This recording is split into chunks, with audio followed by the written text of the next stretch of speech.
4차 산업혁명, 빅데이터, 인공지능. 그저 먼 미래 이야기인 줄로만 알았습니다. 그런데 코로나19가 미래의 시계를 앞당겼다고 하죠. 어느새 우리 삶 곳곳에서 보이는 미래의 모습들. 4차 산업혁명의 핵심에는 빅데이터가 있습니다. 개인의 일상에서 사회 혁신에 이르기까지 빅데이터가 열어갈 새로운 세상의 길잡이. 빅데이터 전도사 서울대학교 조성준 교수 모십니다.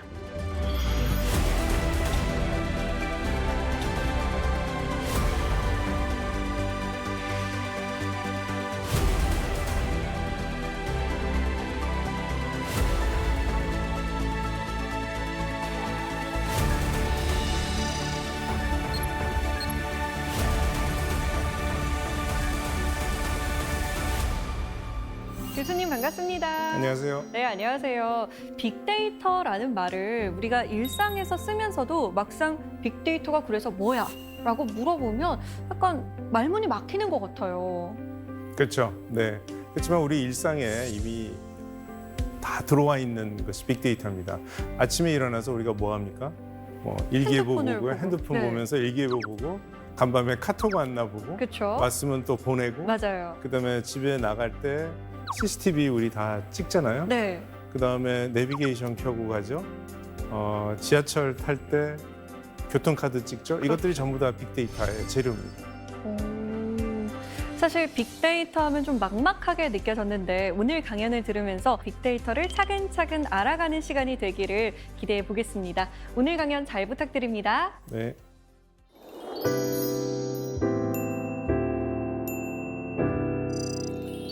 우리가 저렇게 복잡한 길을 건널 때 우리는 CCTV에 우리의 모습이 찍힙니다.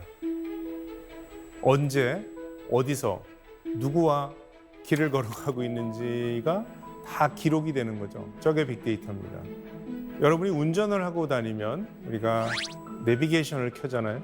그러면 내가 어디서 출발해서 어디로 가는지, 몇 월 며칠, 어느 요일, 몇 시에는 항상 이 사람이 집에서 출발해서 어디로 가더라.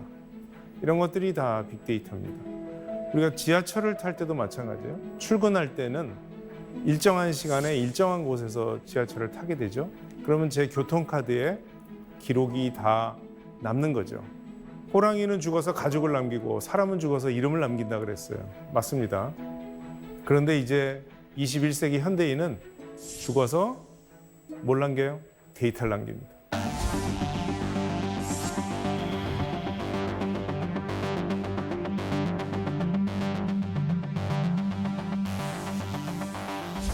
우리 결혼을 하려면 요즘 결혼정보회사를 쓰는 분들이 많죠.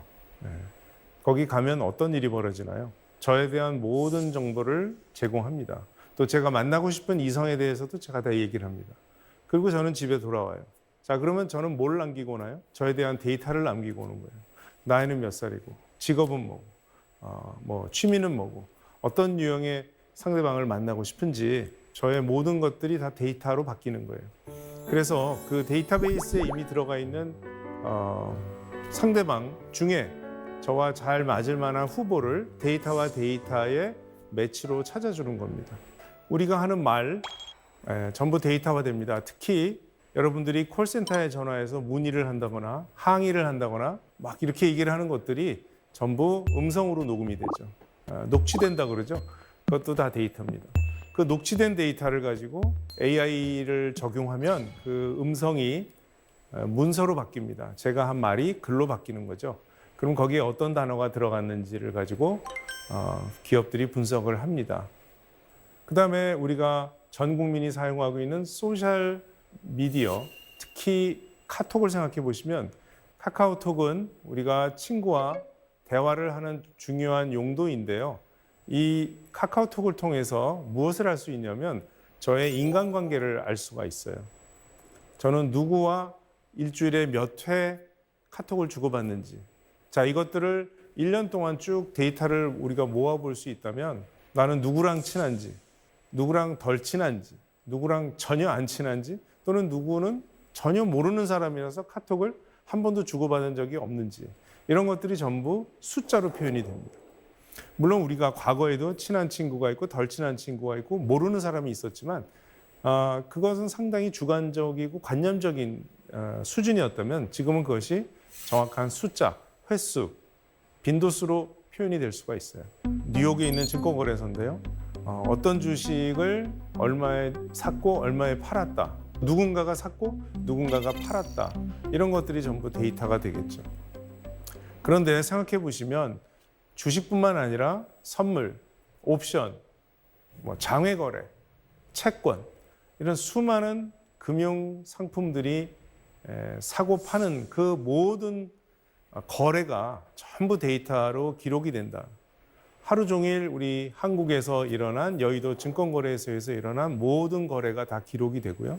그 다음에 동시에 중국, 일본, 우리 이웃 나라들이 같은 시간대에 데이터가 기록이 되겠죠. 자, 우리가 문을 닫을 때쯤 되면 유럽 시장이 열립니다. 바꿔 얘기하면 24시간 지구상에서는 항상 누군가가 금융상품을 사고 판다는 겁니다. 이 모든 상행위가 다 데이터로 기록이 된다는 거죠. 심지어는 이제 가전제품까지도 우리의 데이터를 만들어냅니다. 스마트 TV라는 거는 뭔가요? 왜 스마트하다 그러죠? 이 TV가 저의 모든 행동을 기억하고 저에게 추천을 해준다는 거예요. 이 사람은 수목 드라마를 지금 본방사수하고 있는 사람이구나. 예를 들면 그런 것들을 다 인지하고 사실은 저에게 시계로 저에게 알려줄 수도 있어요. 자, 본방사수 1시간 전인데 왜 아직 회사에 있어요? 빨리 집에 가세요. 라는 걸 얘기해 줄 수도 있습니다. 냉장고는 그 안에 들어가 있는 우유가 얼만큼 남았는지, 계란이 몇 알 남았는지 무게를 달아서 인지하고 저에게 알려줄 수도 있죠. 우유 떨어졌어요. 그렇게 저한테 카톡을 보낼 수도 있습니다. 이게 지금 기술적으로 다 가능해요. 제가 그러겠죠. 아니 왜 나한테 보내? 네가 그냥 주문하면 안 되겠니? 그럼 자기가 주문할 수도 있어요. 자, 이런 식으로 우리가 데이터가 우리 일상에 관련된 모든 것들이 기록이 되고 있다. 데이터로.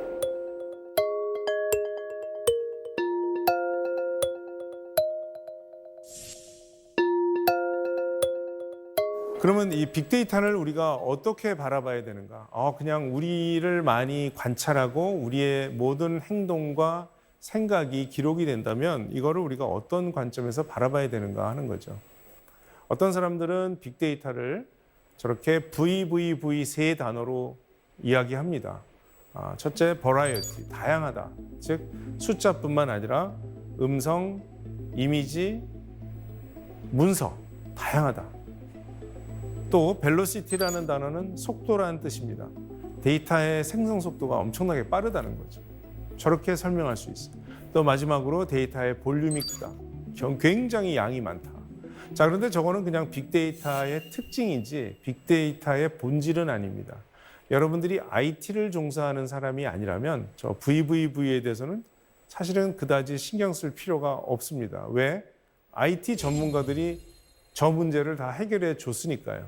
우리에게 선물을 준 겁니다. 빅데이터 커도 괜찮아요. 빨리 생성돼도 괜찮아요. 다양해도 괜찮아요. 우리가 다 알아서 해줄게요.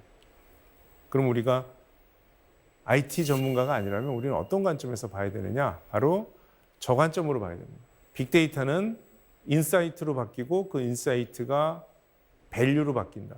즉 여기서의 밸류는 가치입니다. 가치가 뭘까요? 사람마다 다르겠죠.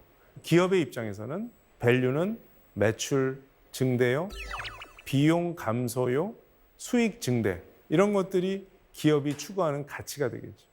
서울시가 추구하는 가치는 뭔가요? 서울 시민들이 또 부산시는 부산 시민들이 어떻게 하면 안전하게, 깨끗하게, 좋은 환경에서 위험한 음식을 먹지 않게 해줄 것인가. 이런 것들이 바로 그 공공기관의 가치가 되겠죠. 자, 중요한 거는 빅데이터가 밸류가 되기 전에 하나 거쳐야 되는 것이 바로 인사이트입니다. 저 인사이트라는 영어 단어는 두 개로 이루어져 있습니다. 인하고 사이트로 구성되어 있습니다. 그래서 우리말로 바꾸면 저는 안을 본다 이렇게 생각하시면 돼요. 안을 본다. 뭐의 안을 볼까요? 바로 우리가 관심 있는 대상의 안을 보는 겁니다. 만약에 제가 기계를 관리하는 엔지니어라면 그 기계 안에서 무슨 일이 벌어지는지 보고 싶어 하겠죠. 이게 고장 나면 어떡하지? 수명이 다 했나? 이 부품이? 놔두면 한 달 안에 고장 나겠네? 그런 것들을 제가 안다면 그게 저에게 인사이트가 됩니다. 제가 물건을 소비자에게 파는 사람이라면 이 소비자가 이 제품에 관심이 있나? 아니면 내가 제품이 10개가 있는데 어떤 제품에 이 사람은 관심이 있을까? 그 사람의 머릿속에 들어가서 내가 그 머릿속을 다 볼 수 있으면 좋겠다. 그게 바로 인사이트입니다.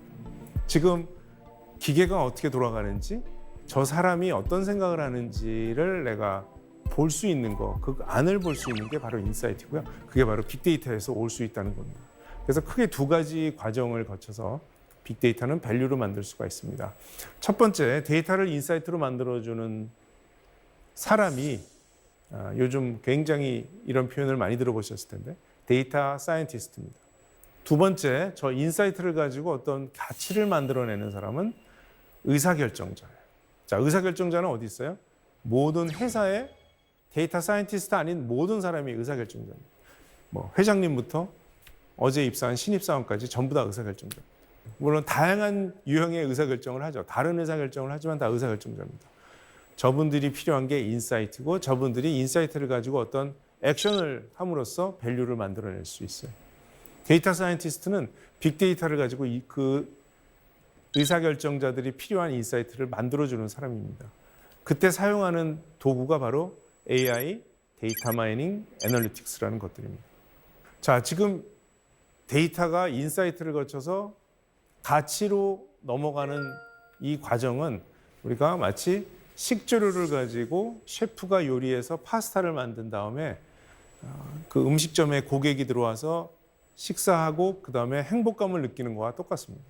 자, 그럼 빅데이터는 뭔가요? 식재료고요. 인사이트는 바로 파스타예요. 그리고 가치는 뭐죠? 그 파스타를 먹은 사람이 포만감을 느끼고 행복감을 느끼는 거. 그게 바로 가치입니다. 그래서 앞에서 데이터 사이언티스트와 의사결정자를 말씀드렸는데 여기서는 셰프고 음식점 고객입니다. 자, 이제 빅데이터를 가지고 실제 가치를 만든 사례를 몇 가지 소개를 드리겠습니다. 이미 이거 여러분들 우리 코로나 덕분에 넷플릭스 많이 보시죠? 넷플릭스는 어떻습니까? 여러분들이 뭘 하나 골라서 보다 보면 끝나고 나서 또 그거랑 관련된 또 다른 컨텐츠를 저한테 추천을 해줘요. 그걸 따라서 또 봅니다. 괜찮아요. 또 재밌어요. 다 봤어요. 그랬더니 또 비슷한 걸 또 추천을 해줍니다. 그래서 추천해 준 거를 계속 보다 보면 밤이 다 샜다 이런 분들이 굉장히 많습니다. 자, 넷플릭스는 어떻게 우리에게 추천을 해줄까요? 바로 제가 어떤 것들을 봤는지 그리고 끝까지 봤는지 이런 것들을 저의 데이터를 모아서 보여주는 거죠. 넷플릭스뿐만 아니라 유튜브도 마찬가지예요. 유튜브도 내가 뭘 하나 보고 나면 그거와 연관된 이걸 본 사람이 관심을 가질 만한 거를 또 저한테 추천해주고 그걸 또 보고 나면 또 추천해주고 그래서 넷플릭스는요 전체 매출의 무려 60%가 추천해서 나옵니다. 자, 이 추천이라는 게 바로 이 마케팅에서 얘기하는 매스 대중을 상대로 추천하느냐 타겟을 추천하느냐 1대1로 추천하느냐에 있어서 가장 진화된 형태입니다. 자, 매스 추천이라는 건 뭐냐면요. 그 광화문 사거리 동아일보사 위에 있는 거대한 그 전광판을 보시면 거기에 자전거 광고를 한단 말이에요. 자, 그럼 거기 밑에 지나가는 수천, 하루에 수십만 명의 사람이 자전거를 보면서 저걸 내가 한번 가서 자세히 봐야겠다고 생각하는 사람은 0.1%도 안 됩니다. 자, 그거보다 한 단계 발전한 게 자전거 대회가 있죠. 투어 드 프랑스 같은 그런 스포츠 프로그램 끝나고 나서 거기에 TV 광고를 자전거 광고를 하는 거예요. 그럼 자전거 관심 있는 사람들이 볼 테니까 훨씬 광화문 사거리에 걸어놓는 것보다는 훨씬 나은 거죠. 근데 이거보다 더 발전한 건 뭐냐면 원투원입니다. 1대1. 제가 자전거 쇼핑을 하겠다고 들어갔다든가 자전거를 검색했다든가 이런 행동을 한 저에게 자전거 광고를 하는 거는 가장 확률이 높겠죠. 이게 이제 1대1입니다. 그래서 매스는 전 국민 대상, 타겟은 그럴듯한 그룹 대상, 1대1은 개인 대상이에요. 그러니 당연히 1대1이 높을 수밖에 없고 그래서 모든 광고가 저렇게 매스 광고에서 1대1 광고로 지금 진화하고 있어요.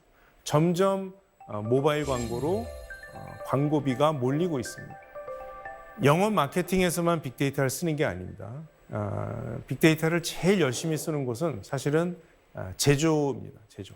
왜냐하면 제조하는 동안에 수많은 센서에서 뭔가를 측정을 하게 돼 있어요.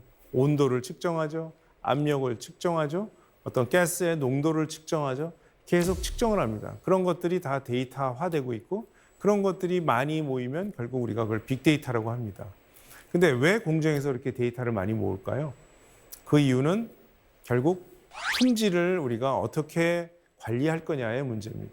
아주 일정한 환경, 뭐 온도도 위아래 0.1도 사이에 그 온도가 유지가 되고 뭐 압력도 아주 작은 범위에서 유지가 되고 이렇게 됐을 때 좋은 품질의 제품이 나온다면 그거를 만들기 위해서 제조사는 열심히 그 환경을 만들어주는 겁니다. 근데 정말 그게 가장 이상적인 환경이 지금 만들어졌나를 보려면 계속 측정하는 수밖에 없어요. 자, 이런 센서로부터 나오는 데이터를 우리가 IoT라고 합니다. 바로 인터넷 오브 띵스죠. 그러니까 온도계, 습도계, 뭐 압력기계 그런 것들을 우리가 띵이라고 부르고요. 그런 사물이라고 그러죠.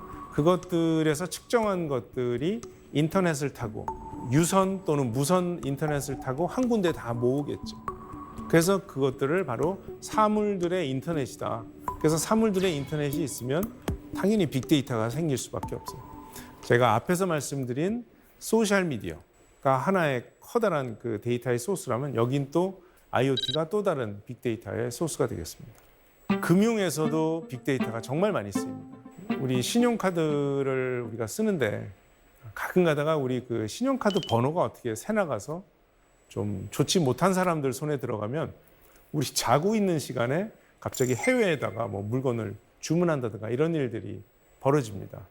그럼 카드사 입장에서는 이 거래가 새벽 2시에 영국의 어떤 점포에 가게에 뭐 500파운드를 결제를 했는데 이 고객 새벽 2시에 3시에 지금 안 자고 이걸 했는지 아니면 이 사람 자고 있는데 이 번호가 사기 거래로 지금 사용되고 있는지를 알 방법이 없는 거예요. 전화할 수도 없고.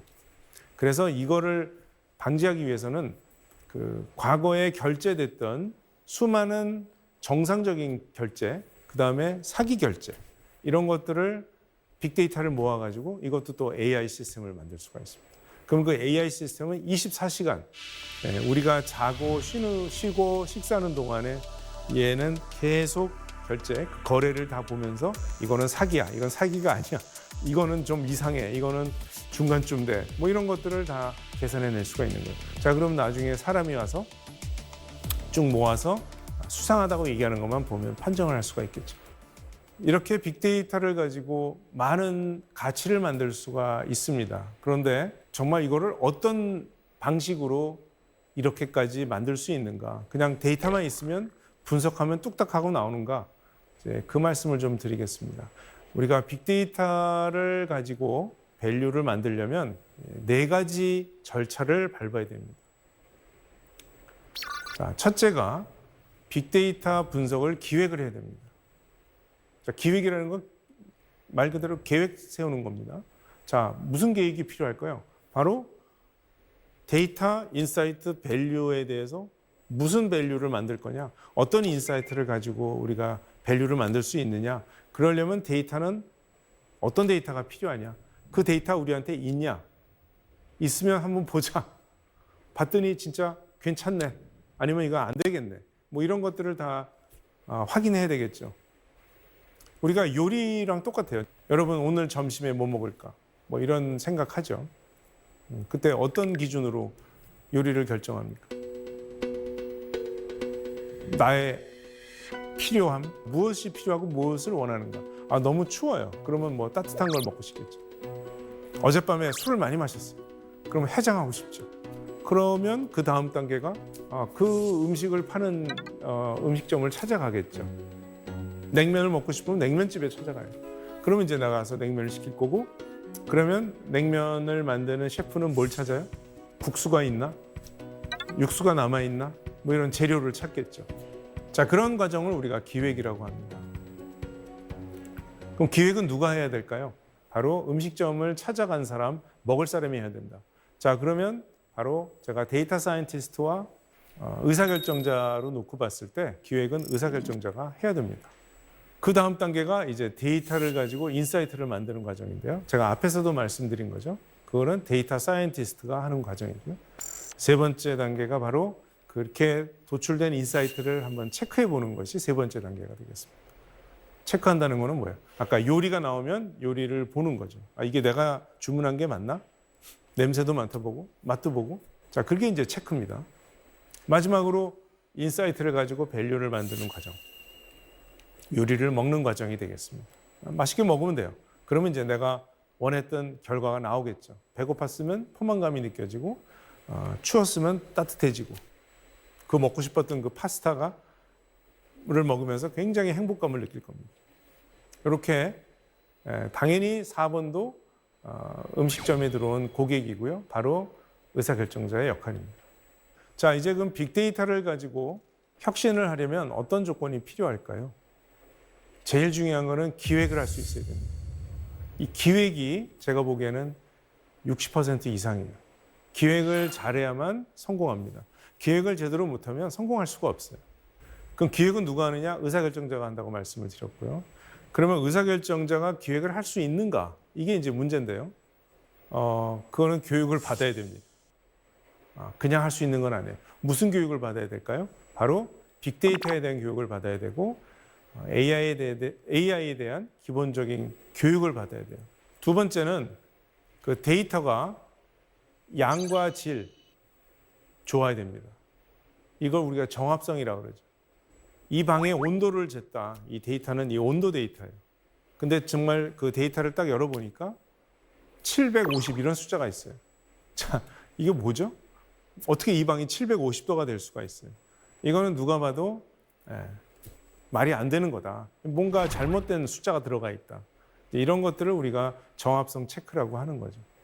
그 다음에 또 하나 중요한 거는 접근성입니다. 데이터가 있는 거랑 제가 그걸 접근해서 데이터를 쓸 수 있는 거랑은 완전히 다른 얘기입니다.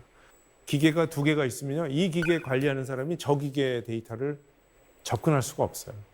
자, 이게 과연 왜 그런가? 처음에는 편의성 때문에 그랬는데 이제 어느 정도 시간이 지나다 보면 야, 이건 내 기계야. 그러니까 내가 알아서 할게. 넌 네 기계나 신경 써. 이렇게 되다 보니까 네가 왜 내 기계의 데이터를 가져가려고 해? 접근하지 마. 이렇게 이제 자꾸 자기의 그 울타리를 치게 되는 이런 문제들이 있습니다. 그래서 그런 것들을 우리가 사일로라고 하는데요. 곡식을 담아놓는 창고죠. 그래서 이제 그런 사일로가 없어져야만 데이터 활용이 매우 좋아진다. 가장 중요한 게 데이터죠. 두 번째는 분석을 할 수 있는 분석가가 필요한 거죠. 뭐 당연한 겁니다. 우리가 맛있는 걸 먹으려면 훌륭한 셰프가 있어야 되는 거예요. 그 전에 재료가 좋아야 돼요. 그러니까 데이터는 재료고요. 그 다음에 셰프가 있어야 되고. 그 다음에 마지막으로는 데이터로부터 나온 그 인사이트를 가지고 의사결정할 수 있는 과연 문화가 있는가. 데이터는 다 객관적이에요. 실제 측정한 거기 때문에 그보다 더 객관적일 수가 없어요. 그런데 많은 기관에서 특히 높은 분들일수록 경험이 많잖아요.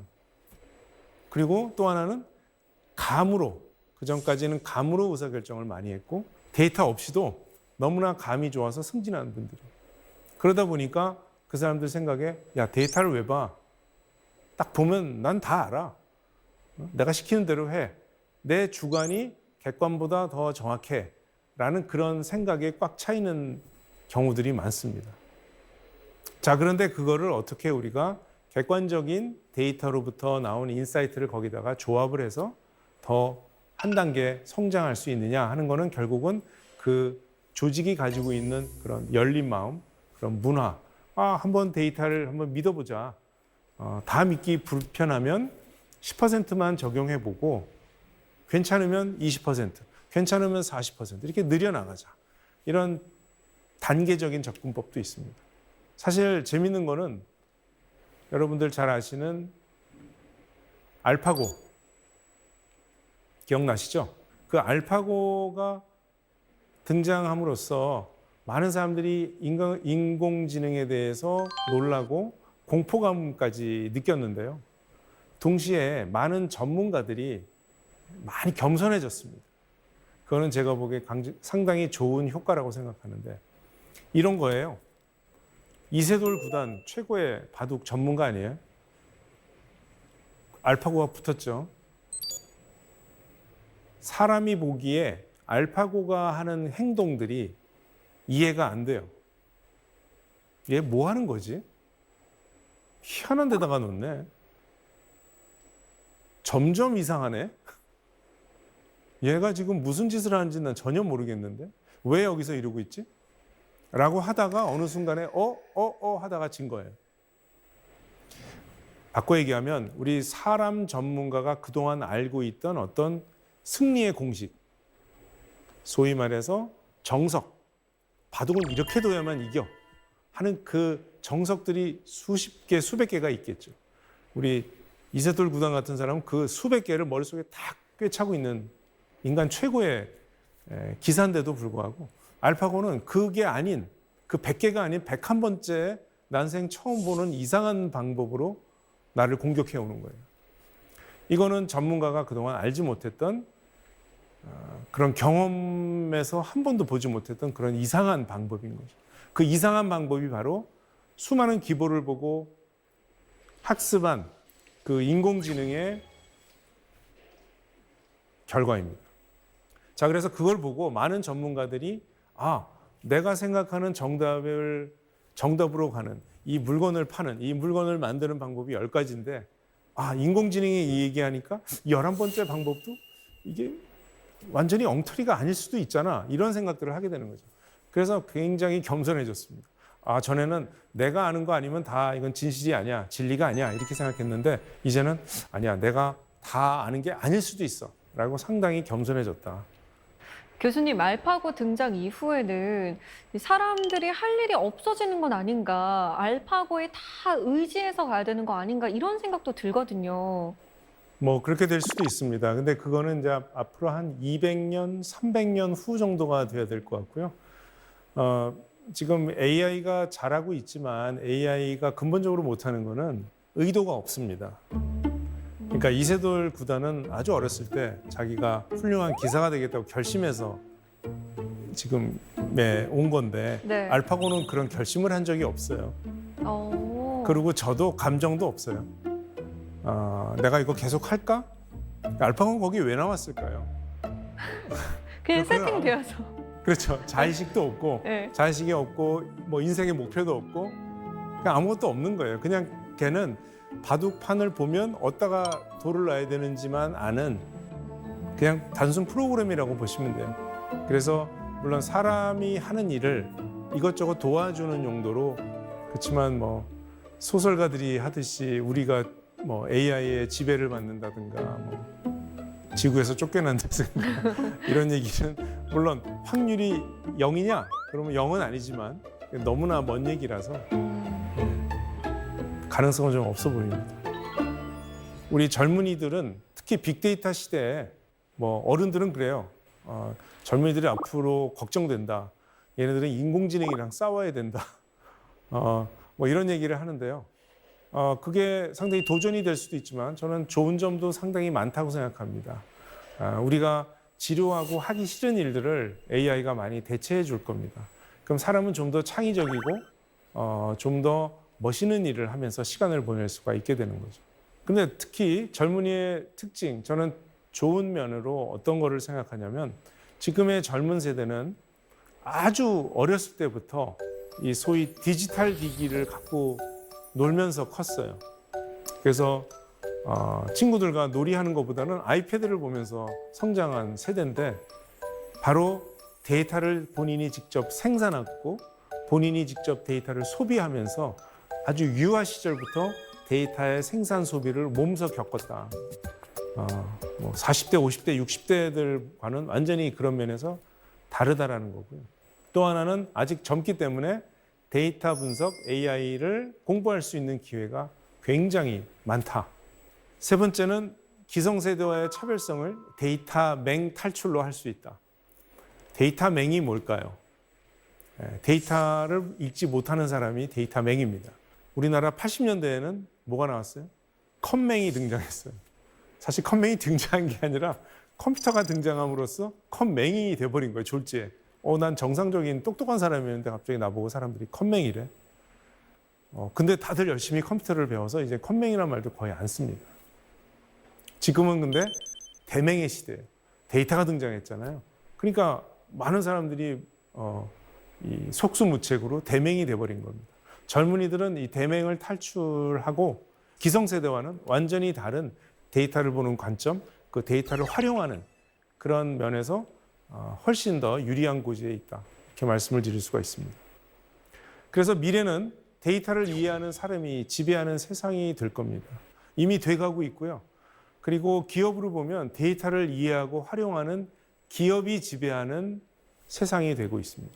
이런 얘기를 하면 꼭 질문하는 분들이 있어요. 저 문과인데요. 빅데이터 하려면 수학도 잘해야 되고 통계도 해야 되고 코딩도 해야 되는데 저는 문과인데요. 이런 얘기를 하십니다. 그러니까 문과는 빅데이터랑 상관이 없을까요? 제가 아까 맨 앞에서 의사결정자라는 말씀을 드렸는데 진짜 의사결정은 문과가 많이 합니다. 높은 의사결정은 다 문과가 해요. 우리 대통령도 문과예요. 사장님들도 문과가 굉장히 많아요. 그러면 이분들은 다 데이터랑 담쌓고 상관이 없을까요? 아닙니다. 문과의 역할은 바로 빅데이터 기획이에요. 바로 이노베이션을 어떻게 할지를 기획을 할 수 있어요. 자, 우리가 운전을 생각해 보시면요. 많은 사람들이 운전하죠. 한 달만 배우면 돼요. 운전학원 가서 운전할 수 있어요. 그런데 운전을 하는데 여러분들이 그 차 엔진을 다 이해하시나요? 그 차 엔진이 어떻게 작동하는지를 이해해야만 운전을 하나요? 전혀 안 그렇죠. 그 엔진을 이해하려면 기계공학과에 가서 4년 공부하고 또 회사 가서 몇 년을 경험을 쌓아야만 그 엔진 작동을 이해합니다. 굉장히 오랜 시간이 필요하고 수학과 물리학을 엄청나게 많이 공부해야 돼요. 다행히 운전하는데 그런 지식이 하나도 필요 없다는 거죠. 그게 놀라운 거예요. 근데 운전도 이제 어떻게 된다고요? 앞으로? AI가 해준다 그랬죠? 그럼 사람은 뭐래요? 사람은 바로 진짜 중요한 걸 결정해야 됩니다. 나는 이 차를 타고 어디로 가는가? 그리고 나는 거길 왜 가는가? 무슨 일로 가는가? 이게 운전하는 것보다 훨씬 고급 의사결정이죠. 그 의사결정은 사람이 해야 되고 그는 문과가 할 수 있다. 운전을 못하는 사람도 할 수 있다. 마찬가지입니다. 빅데이터도 저런 관점에서 보시면 됩니다. 여기 2009년과 2019년에 전 세계에서 소위 그 기업 가치라고 그러죠. 보시면 2009년도에 전 세계 톱 10이 저길 보시면 이 마이크로소프트라는 회사하고 맨 밑에 있는 그 알파벳이 우리가 잘 아는 구글의 회사 이름이에요. 그 두 회사를 빼고는 전부 다 에너지, 그다음에 석유 회사, 그다음에 금융 회사입니다. 그런데 10년 만에 저 톱 10이 확 판도가 바뀌었습니다. 위에서 보시면 이 전부 다 IT 회사, 빅데이터 회사입니다. 그리고 빅데이터 회사가 아닌 거는 저 밑에 있는 존슨앤존슨하고 비자, 그 다음에 투자 회사 하나 정도가 있습니다. 나머지 7개가 중국의 IT 회사 2개, 미국의 회사 5개. 자, 그러면 앞으로 10년 후가 지난 2029년에는 어떻게 될까요? 뭐 예측은 못하겠지만 제 생각에는 상위 20개 회사가 전부 데이터 회사가 될 거다. 사실 교수님은 전문가시니까 빅데이터에 대해서 좀 열린 마음을 갖고 계신데 저 같은 경우만 해도 그 제3자에게 개인 정보를 뭐 공개하는데 동의하십니까? 뭐 이런 거 있잖아요. 공유하는데 그런 거 클릭할 때도 고민이 되거든요. 해야 되나 말아야 되나 약간 무서운데 이런 생각도 들고요. 빅데이터에 대해서 저희는 어떤 자세를 취해야 할까요? 네, 그 3자 동의라는 게 굉장히 그 표현이 애매한데요. 네. 사실은 제가 온라인에서 뭐 생수를 한 통 주문을 했을 때 3자 동의하라고 돼 있거든요. 그게 뭐냐면 배달하는 사람한테 제 주소를 준다는 거예요. 맞아요. 그거 안 주면 배달이 안 되겠죠. 자, 사실 그런 거보다 더 심각한 거는 엑스레이 사진을 찍어서 병원이 갖고 있고 내가 어떤 주식을 샀는지, 내가 얼마나 예금을 했는지, 카드는 어디 가서 얼마를 썼는지 하는 그런 정보들, 통신, 휴대폰을 들고 제가 어딜 돌아다니는지 하는 그런 데이터들을 그 회사들끼리 서로 사고 팔고 싶어 하거든요. 자, 그랬을 때 지금은 우리 개인정보보호법에 의해서 불가능합니다. 예, 사고 팔 수가 없어요. 자, 그러면 그걸 사고 팔게 해줄 거냐 말 거냐를 가지고 국회에서 난립니다. 그래서 국회의원들이 그런 법을 허용할 거냐. 한쪽에서는 못 하지 말자. 뭐 시민단체에서 또 하지 못하게 하자. 막 이렇게 얘기하는데 전 그 자체가 굉장히 코미디 같은 것 같아요. 왜냐하면 그 과정에서 저한테는 안 물어봐요. 내 은행 계좌고 나의 엑스레이인데 나한테는 안 물어보고 자기들끼리 줘라 말아라 주면 된다 안 된다 이것들을 자기들끼리 얘기하는. 그게 이제 제 데이터를 가지고 남들이 주인 행사를 하는 거죠. 이제 우리가 빅데이터를 어떻게 활용할까? 그다음에 빅데이터를 활용하는 데 있어서 우리 개인의 프라이버시는 어떻게 지켜줄까라는 그 두 가지 문제를 이게 충돌을 합니다. 데이터는 활용해야 되죠. 그런데 근데 내가 어제 엑스레이 찍고 가슴에 뭐가 있다는 그런 거는 딴 사람들이 아는 건 원치 않아요. 또 우리 사장님이 알면 안 돼요. 당연하죠. 자, 이 문제를 어떻게 해결할 수 있을까요? 바로 마이데이터로 해결할 수가 있습니다. 마이데이터라는 건 뭐냐면 저의 통신 데이터를 카드사가 가져가든 저의 카드 내역을 통신사가 가져가든 엑스레이를 보험사가 가져가든 말든 그거를 제가 결정한다. 왜냐하면 제 엑스레이고 저의 계좌고 저의 통신 기록이니까 제가 결정한다. 그게 바로 마이데이터입니다. 내가 결정하게 해주자. 그래서 그렇게 되면 제가 넘겨주고 싶지 않겠죠? 그러면 이제 회사가 저한테 넘겨주시면 하고 이제 말을 붙이겠죠. 넘겨주시면 뭐 요금을 싸게 해주겠다. 보험사 같은 경우는 뭐 프리미엄 가격을 낮게 해주겠다. 뭐 여러 가지 이제 저한테 얘기를 할 겁니다. 이제 그걸 듣고 제가 원하면 응하는 거고 원치 않으면 안 하는 거고. 그러니까 그 모든 의사결정을 그 데이터 주인에게 주겠다 하는 게 마이데이터입니다. 그렇게 되면 이제 그런 갈등이나 문제들이 많이 해소될 거라고 저는 생각이 됩니다.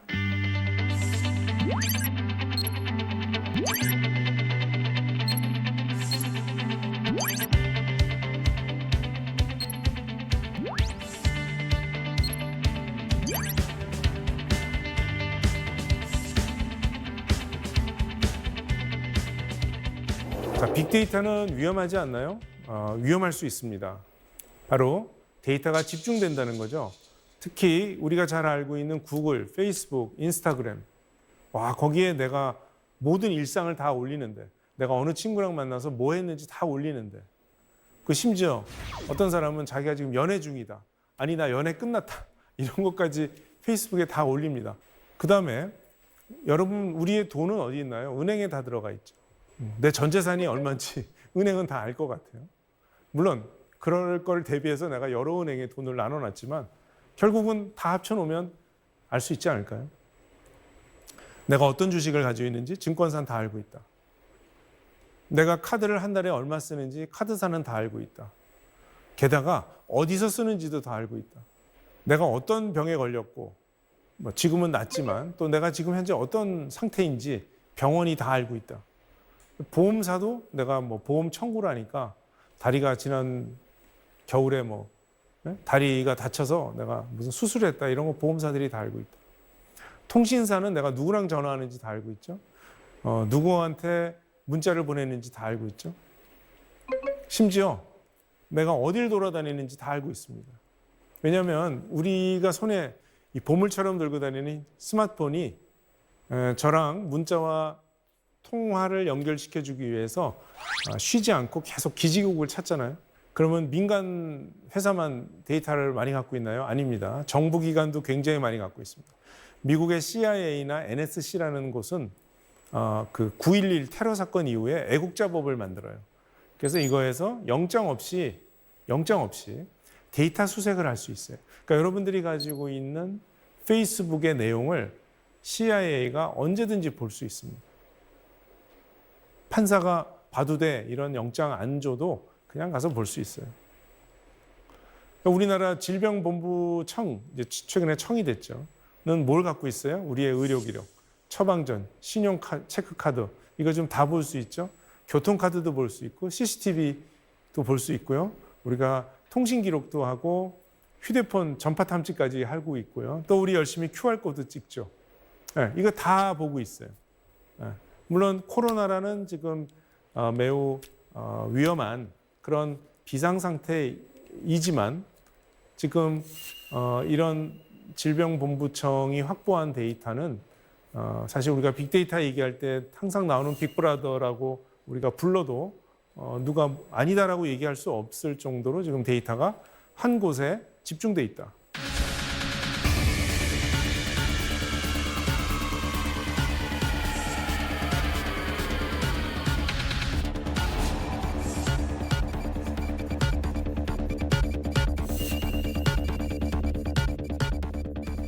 자, 우리의 이제 일거수일투족은 기업이든 정부든 누군가 가지고 있습니다. 유일한 도피 방법은 휴대폰 없애시고요. TV 보지 마시고요.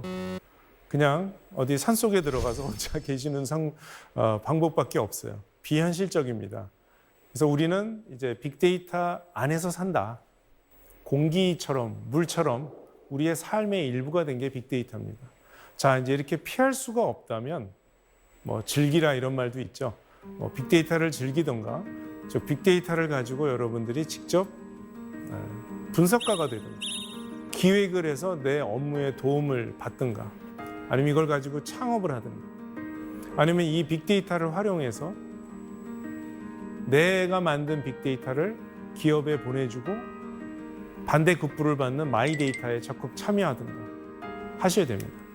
자, 그러려면 빅데이터란 무엇이고, 빅데이터를 가지고 기업과 정부가 하는 일은 무엇이고, 거기에 대해서 우리는 어떠한 가치를 둘 것이며, 그 다음에 빅데이터를 우리가 실제로 활용하기 위해서는 무엇을 배워야 되는가, 이런 것들에 대해서 우리가 생각해야 된다.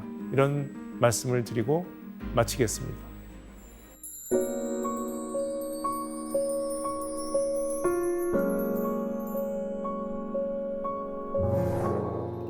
네, 강연 잘 들었습니다. 미래는 빅데이터라는 언어를 모르고서는 이해할 수가 없겠네요. 그렇죠. 네, 이미 우리는 빅데이터의 바다에 이미 들어와 있어요. 그러니까 수영을 하셔야죠. 그러니까요. 수영하는 법을 빨리 수영법을 배워야겠습니다. 배우셔야 됩니다. 자, 사세계 공동체 여러분께서 질문을 미리 보내주셨는데요. 함께 볼까요? 김다원님의 질문입니다. 전 문과인데요. 빅데이터는 이과의 영역인 것 같아 어렵게 느껴집니다. 문과에게 꼭 필요한지도 궁금하고요. 문과도 빅데이터를 쉽게 공부할 수 있는 방법이 있을까요? 네, 아까도 강연 중에 살짝 말씀하셨지만 문과라서 좀 두려운 마음이 앞서거든요. 당연히 그럴 수밖에 없죠. 왜냐하면 빅데이터 분석한다는 게 수학, 통계학, 확률, 그다음에 코딩 네. 이런 것들이 이제 조합이 돼야 되니까 어려워요. 그런데 우리가 요리를 하는 게 제가 요리사가 되는 요리가 있죠. 네. 그러면 이제 요리 학교에 가서 그렇죠. 2년간, 3년간 막 반죽을 막 이만큼을 하고 네. 그걸 해야 되잖아요, 다. 그렇지만 또 요리 중에 이런 것도 있어요. 그 백화점에 문화센터에 가시면 만 6주 동안 토요일마다 2시간씩 네, 그냥 속성 코스. 속성 코스. 네. 뭐 속성이라고 말하기도 미안할 정도로 아무튼 그냥 셰프가 하는 거를 내가 이렇게 좀 따라 하는 거잖아요. 네. 그러면 그것도 요리 배우는 거거든요. 지금 문과가 하셔야 될 게 바로 그 백화점 문화센터의 요리입니다. 요리 학교 요리는 저 컴공과, 통계학과, 상공과 학생 그 출신들이 하라 그러고 네. 요 정도. 이 정도는 문과도 얼마든지 할 수 있어요. 그러면 내가 집에 가서 좋아하는 파스타를 내가 직접 만들기도 하고, 그다음에 음식점에 가서 어떻게 할 수 있을까요? 코스가 아닌 쫙 보고 그렇죠. 요거 내가 입맛에 맞게 고를 수 있는 입맛에 거죠. 맞게 고르고 이거를 이렇게 해주세요. 치즈를 이걸 빼주세요. 국수는 살짝 덜 익혀주세요. 네. 이런 아주 고급 고객처럼 우리가 주문할 수가 있는 거죠. 주는 거 그냥 먹는 게 아니라. 그러니까 빅데이터도 그렇게 할 수가 있고 문과 출신도 그 정도까지는 얼마든지 할 수가 있습니다. 제가 직접 문과 출신들을 많이 가르치기 때문에 된다는 말씀을 드립니다. 네. 다음 질문은 이은지님의 질문입니다. 안녕하세요, 교수님. 빅데이터가 중요하다고 하는데 실감이 나지 않습니다. 일반인들이 빅데이터를 활용할 수가 있나요? 빅데이터는 전문가나 기업의 영역이 아닌지 궁금합니다. 네, 흔히들 이렇게 생각할 것 같아요. 빅데이터는 개인의 영역은 아니다. 어떻게 생각하세요? 네, 그러니까 빅데이터를 분석하려면 아까 말씀드린 대로 전문 지식이 필요하고 그런 것들은 이제 기업에서 많이들 하는데 그럼 우리 일반 개인이 분석하는 법도 모르는데 내가 어떻게 빅데이터를 활용할까? 활용하는 방법이 있어요. 그런 이제 인터넷에 그런 네. 사이트들이 있습니다. 예를 들면 네이버 트렌드, 뭐 썸 트렌드, 네. 그다음에 구글 트렌드. 거기 가셔서 네. 예를 들어서 뭐 내가 관심 있는 단어를 치면 관심 있는 제품을 치면 그 제품에 대한 소셜 미디어의 언급 수가 과거 1년 동안 올라갔는지 내려가는지 이런 것들을 다 보여줍니다. 그러면 그거를 보면 최근에 누가 그걸 해봤는데 소위 그 코로나 그러니까 외국은 코비드라고 그러죠. 네네네. 코비드 19라는 그 검색어와 패턴, 사람들이 얼마나 그거를 많이 검색하느냐와 그다음에 실제 시카고 선물 거래소의 소위 공포 지수라고 얘기하는 네. 그 이 변동성 지수가 똑같은 모양이다라는 것을 찾아냅니다. 그러니까 그분들은 무슨 분석을 정말 전문가처럼 한 게 아니고 네. 그런 구글 트렌드를 가지고 그 두 가지의 패턴이 똑같다는 걸 찾아낸 거거든요. 그런 식으로 우리 일상에 관심 있는 것들을 찾으시면 돼요. 뭐 관심 있는 연예인이 있으면 연예인 이름을 치시면 그분에 대해서 우리가 일반 사람들이 뭐라고 얘기하는지 네. 그런 형용사들도 막 뜨고요. 썸 트렌드. 아, 그런 사이트들이 이미 잘 만들어져 있으니까 저희가 활용을 하면 되겠네요. 맞습니다. 자, 오늘 강연을 들으면서 이미 우리는 빅데이터의 세상에서 살고 있으니까 이걸 잘 배워서 잘 헤쳐나가야겠다라는 생각이 들었습니다. 오늘 강연 감사합니다. 고맙습니다.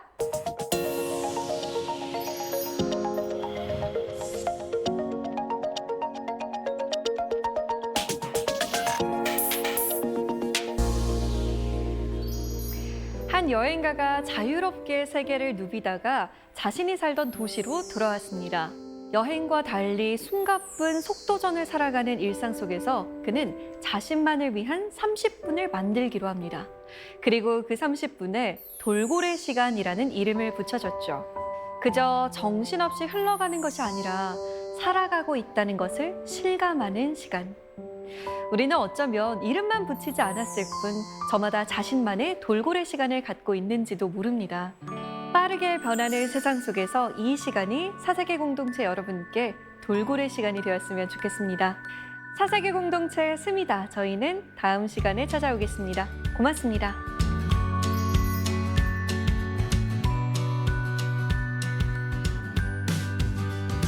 I fell down, down, down into this dark and lonely hole. There was no one there to care about me anymore.